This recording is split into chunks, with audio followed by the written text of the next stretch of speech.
Levi's, She and Him. Take three. There were times when it was difficult for me to see how I could do it as a job because there weren't a lot of role models for me. There weren't a lot of people that like successfully crossed over from, being an actor to being a musician, but I knew that I was a musician and that I felt, confident and sincere about my music. As you go along, you will have like certain opportunities, and it's your responsibility to take the opportunities, but you can't help necessarily which opportunities are presented to you. But being ready for the opportunities, I think, is, definitely, at least for myself, has been like a key to all the,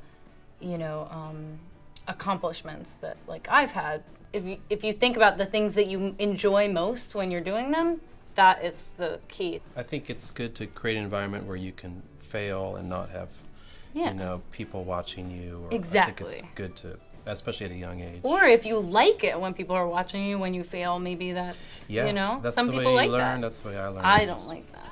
Yeah.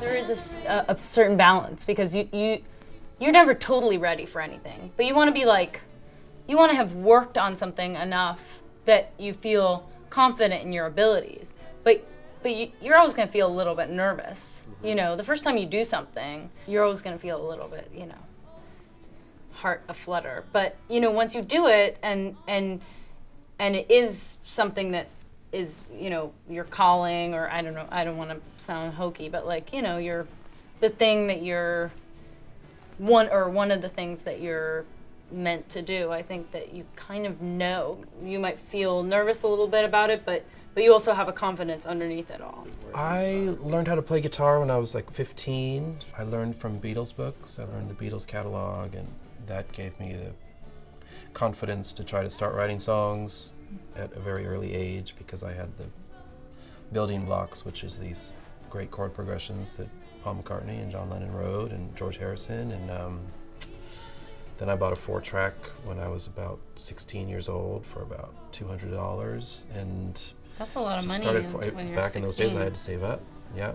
If the ingredients are good, then the outcome, I think, is going to be pretty good. And Zooey writes great songs, and Matt's a great producer. so it's pretty easy and fast.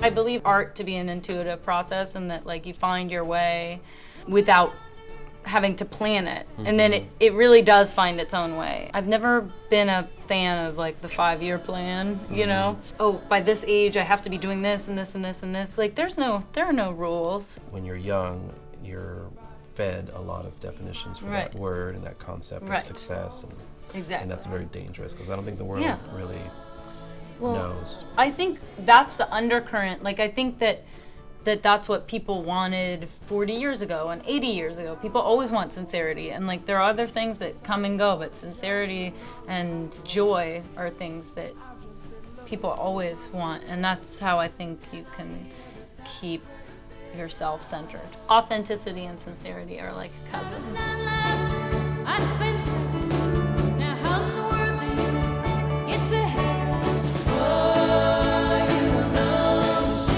I definitely would say be yourself, but sometimes that's a lot of pressure, and like you're like, I'm trying to be myself, but it's okay to not know who you are too.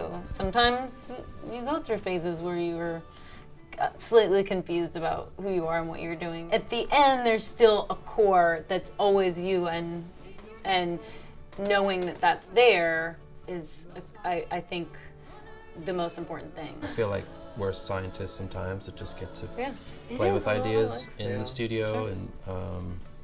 and some people will like it, some people Musical don't like botany. it. And it doesn't really matter. Musical botany.